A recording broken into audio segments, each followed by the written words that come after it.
Y do I get these thoughts and what you need to know. देखें, सबसे पहले तो रिलैक्स हमें किया गया अल्हम्दुलिल्लाह कि वसवसे आना ये कोई लो ईमान की निशानी नहीं होती है, ठीक है, नेसेसरली हो भी सकती है लेकिन ज़रूरी नहीं है कि लो ईमान की ही निशानी है। जैसे मैंने आपको बताया हमारे बहुत अजीब मामलात हैं हमारी सोसाइटी में, यानी ये सेंटेंस बड़ा कॉमन है, तुम्हारा असल में ईमान लो है इसलिए तुम्हारे साथ ये मामला होता है। देखिए ऑब्वियसली अगर किसी का ईमान लो है तो ये उसे कोई बताने वाली बात नहीं है, उसे आप ये बताओ ईमान हाई कैसे कर सकते। ये इस तरह के नेगेटिव जुमले तो उसका मज़ीद कॉन्फिडेंस तोड़ेंगे ना, आप बजाय कि ये कहने के उसके ईमान बढ़ाने के तरीके उसे बताओ, ठीक है। तो इसलिए सबसे पहले तो रिलैक्स हो जाएं, क्योंकि नबी सल्लल्लाहु अलैहि वसल्लम ने फरमाया अल्लाह हैज़ फॉरगिवन फॉर माई उम्मा that which is whispered to them and which crosses their minds so long as they do not act upon it or speak of it. यानी खुशखबरी ये है कि अल्लाह ताला नहीं पकड़ करेगा आपकी वसवसों के ऊपर जब तक कि आप उन वसवसों को एक्शन में नहीं ले आएंगे। तो देखिए आज की जनरेशन को ये सीखना चाहिए कि वसवसों को दबाया जाता है, ठीक है। हमारा मसला ये है कि सोशल मीडिया ने हमें ओवरली एक्सप्रेसिव बना दिया। हम हर चीज़ चूँकि सोशल मीडिया पे एक्सप्रेस करते हैं जाके, वैसे हम बहुत इंट्रोवर्ट जनरेशन है। हमारी जो जेन जी है वो इंतहाई इंट्रोवर्ट है। आप उनसे फ़िज़िकली मिलेंगे तो आपको यकीन नहीं आएगा ये वही इंसान है जो सोशल मीडिया वाला है, ठीक है, क्योंकि फ़िज़िकली मिल के वो बहुत इंट्रोवर्ट है, लेकिन सोशल मीडिया पे वो ओवरली एक्सप्रेसिव है। तो इसलिए ये जो आदत हमें पड़ चुकी है ओवरली एक्सप्रेसिव की, इस वजह से हम हर चीज़ ज़बान पे लाते हैं। तो वो जब देखें शैतान का वसवसा जब आप ज़बान पे लाएंगे वो ज़्यादा स्ट्रॉन्ग होगा, याद रखें, ठीक है। जितना आप उसे दबाएंगे उतना वो शैतान जो है वो दबेगा। नबी सल्लल्लाहु अलैहि वसल्लम एक बार एक सफ़र पे जा रहे थे तो एक सहाबी को ठोकर लगी तो उन्होंने कहा शैतान ने लगवा दी। तो नबी सल्लल्लाहु अलैहि वसल्लम ने मना फरमाया कि शैतान को क्रेडिट ना दो। कंटेक्स्ट ये हदीस का लुबे लुबाब, क्योंकि जब तुम ये कहोगे तो शैतान फूल कर बड़ा हो जाएगा। तुम्हें चाहिए कहो बिस्मिल्लाह, दैट्स इट, हस्बी अल्लाह बिस्मिल्लाह, तो फिर शैतान सुकड़ कर मक्खी जितना हो जाएगा। लेकिन अगर तुम उसे क्रेडिट दे दोगे, देखें इसीलिए ख्वाब बुरा नहीं सुनाना चाहिए किसी को, अनलेस एंड अनटिल कोई बहुत नेक आदमी और आपको वाकई को उसकी इंटरप्रिटेशन जाननी है। लेकिन ख्वाब होता है, अगर तो रिपीटिटिवली बुरा ख्वाब नहीं आ रहा तो कोई ज़रूरत नहीं किसी को बताने की, रिपीटिटिवली आ रहा है तो डिस्कस कर सकते हैं।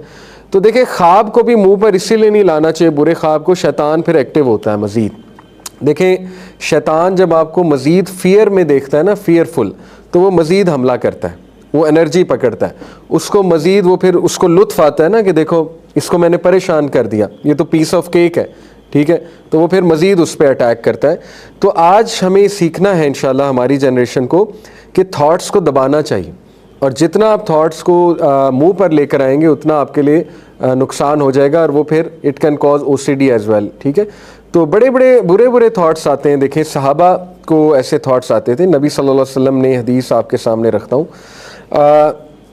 सम ऑफ द कंपेनियंस ऑफ रसूलुल्लाह सल्लल्लाहु अलैहि वसल्लम, सही मुस्लिम की हदीस है, they came to him and said we find in our hearts things that none of us dares अटर।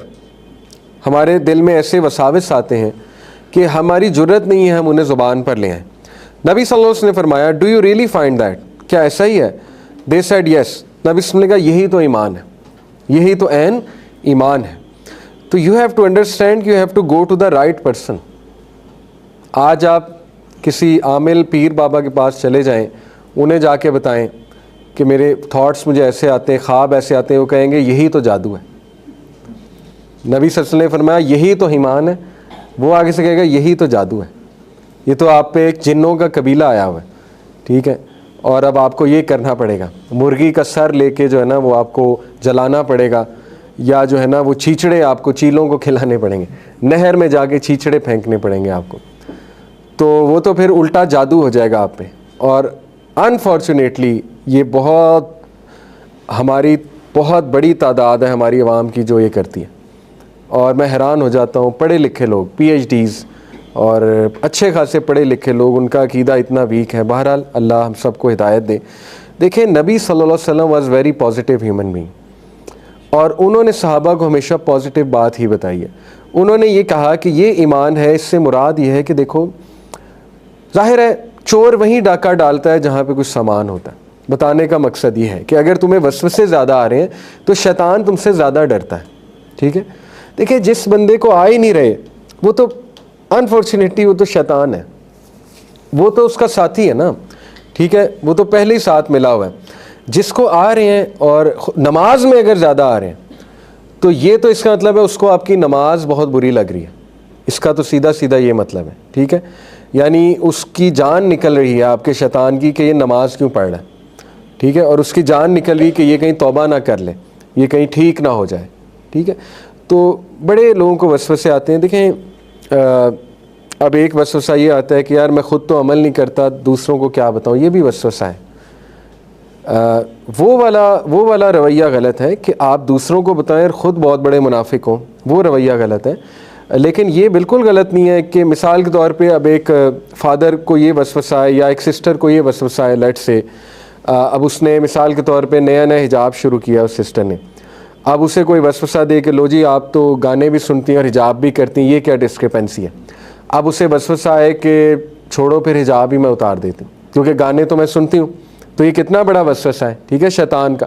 उसको तो इनकरेज करना चाहिए कि कोई बात नहीं, अगर आप म्यूज़िक सुनती हैं तो चलो हिजाब तो करती हैं ना, अल्लाह ताला कबूल करे और इंशाल्लाह हो सकता है कि यही चीज़ अल्लाह ताला को पसंद आए, उसको तो मज़ीद इनकरेज करना चाहिए। अब एक बंदा नमाज़ पढ़ता है लेकिन ये कि उसकी कुछ बुरी आदतें हैं तो लोग उसे कहते हैं लो जी की फ़ायदा, आपके नमाज़ पढ़ने का क्या फ़ायदा। अब वो कहे यार छोड़ो नमाज को फिर, तो बहरहाल ये भी वसवसा है। तो इसलिए मेरा बताने का मकसद है कि हमारे नबी सल्लल्लाहु अलैहि वसल्लम ने देखें काम डाउन किया सहाबा को कि ये ऐन ईमान की निशानी है। बल्कि एक हदीस में तो यहाँ तक आता है, हैरान रह जाएंगे कि सहाबा ने कहा हमारे जहनों में ऐसे वसवसे आते हैं कि हमारा दिल करता है छलांग लगा दें, एक पहाड़ी से छलांग लगा दें, यहाँ तक वसवसे आते थे सहाबा को, ठीक है। यानी वो इतने स्वीयर किस्म के वसवसास थे। तो इसलिए नबी सल्लल्लाहु अलैहि वसल्लम ने हमेशा उन्हें काम डाउन किया है, आउज़ बिल्लाह पढ़ने की तलकीन की, ठीक है ना। इब्ने मसूद की जो दुआ है बड़ी स्ट्रॉन्ग है, आगे दिखाऊंगा भी। आउज़ बिल्लाहिस समीउल अलीम मिनश शैतानिर रजीम मिन हमज़िही व नफ़ख़िही व नफ़्सिही, इसकी ट्रांसलेशन भी बड़ी खूबसूरत है, ठीक है। तो बहरहाल गाने सुनने से बहुत वसवसे आते हैं।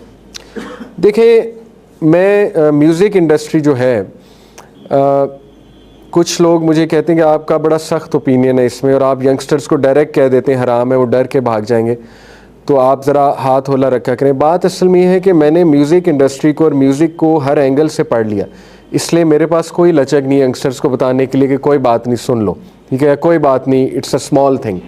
मैंने हर एंगल से पढ़ लिया। एक तो कुरान और हदीस के एंगल से, ठीक है, साफ़ हुर्मत वहाँ से साबित होती। दूसरा साइकोलॉजिकल एंगल से कि ब्रेन पे इसके इफ़ेक्ट्स क्या होते हैं आपके ऊपर। ये आपका वही प्लेजर सर्किट एक्टिवेट करता है म्यूज़िक और म्यूज़िकल टोन्स जो ड्रग एक्टिवेट करता है, प्लेजर सर्किट, ठीक है, और उससे एडिक्शन होती है।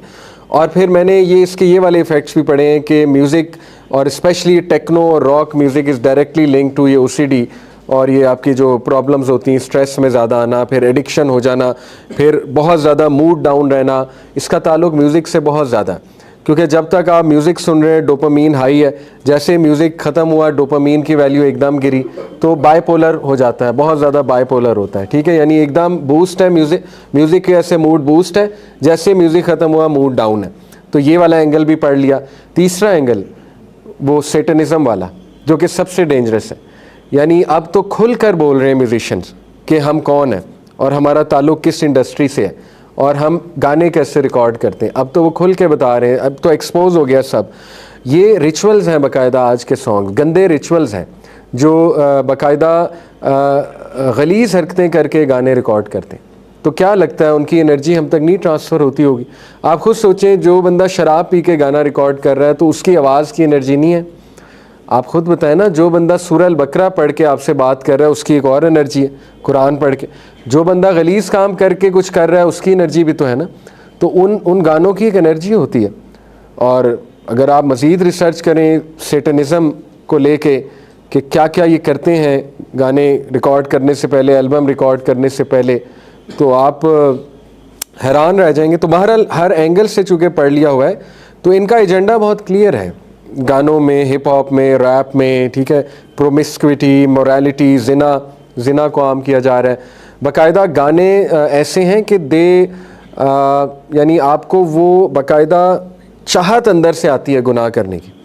गानों की एनर्जी है, ठीक है, पक्की बात है, 100% है।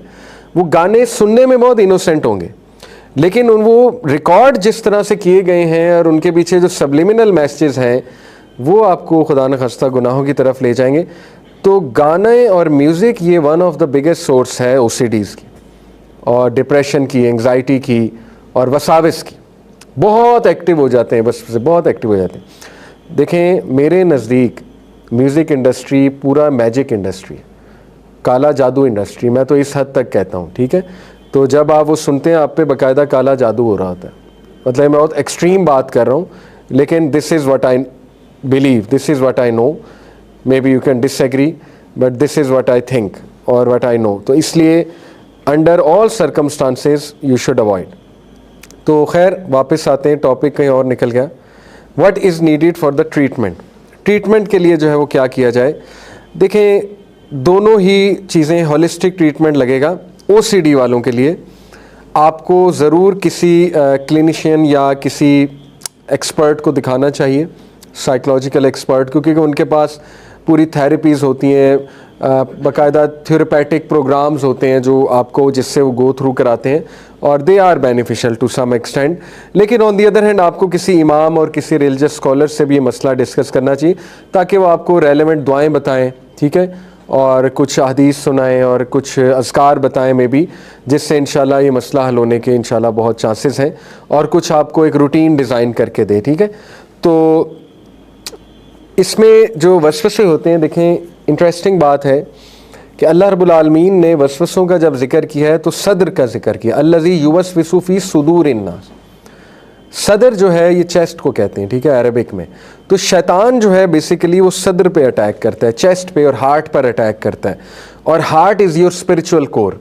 नबी सल्लल्लाहु अलैहि वसल्लम ने फरमाया कि इंसान के जिस्म में एक पीस ऑफ फ्लैश है कि अगर वो ख़राब है तो सब कुछ ख़राब है, और अगर वो ठीक है तो सब कुछ ठीक है, and that is the heart, वो आपका हार्ट है। तो दिल पर वर्क बहुत ज़रूरी है, दिल पर वर्किंग, ठीक है, ये इसका सलूशन है। इसीलिए देखें, अपने दिल को साफ़ रखना, अल्लाह का ज़िक्र करना, ये बहुत ज़रूरी। तिलावत सुनना, आपके दिल की खुराक है तिलावत सुनना, और आपको बड़ा डिफरेंस फ़ील होगा। एक तरफ गाना सुन के फिर तिलावत सुनना, you will feel a lot of difference. आपको पता लग जाएगा कि किस चीज़ की कमी है आपके अंदर। बहरहाल ये सदर की बात मैंने इसलिए की क्योंकि नबी सल्लल्लाहु अलैहि वसल्लम ने फरमाया कि इंसान जो है उनमें से कोई ऐसा नहीं मगर इसके साथ एक जिन्नों में से एक हम नशीन लगाया गया है। साहबन का हिम्मत करके पूछा, या रसूलल्लाह आपके साथ भी? हम नशीन, करीन कहते हैं उसे।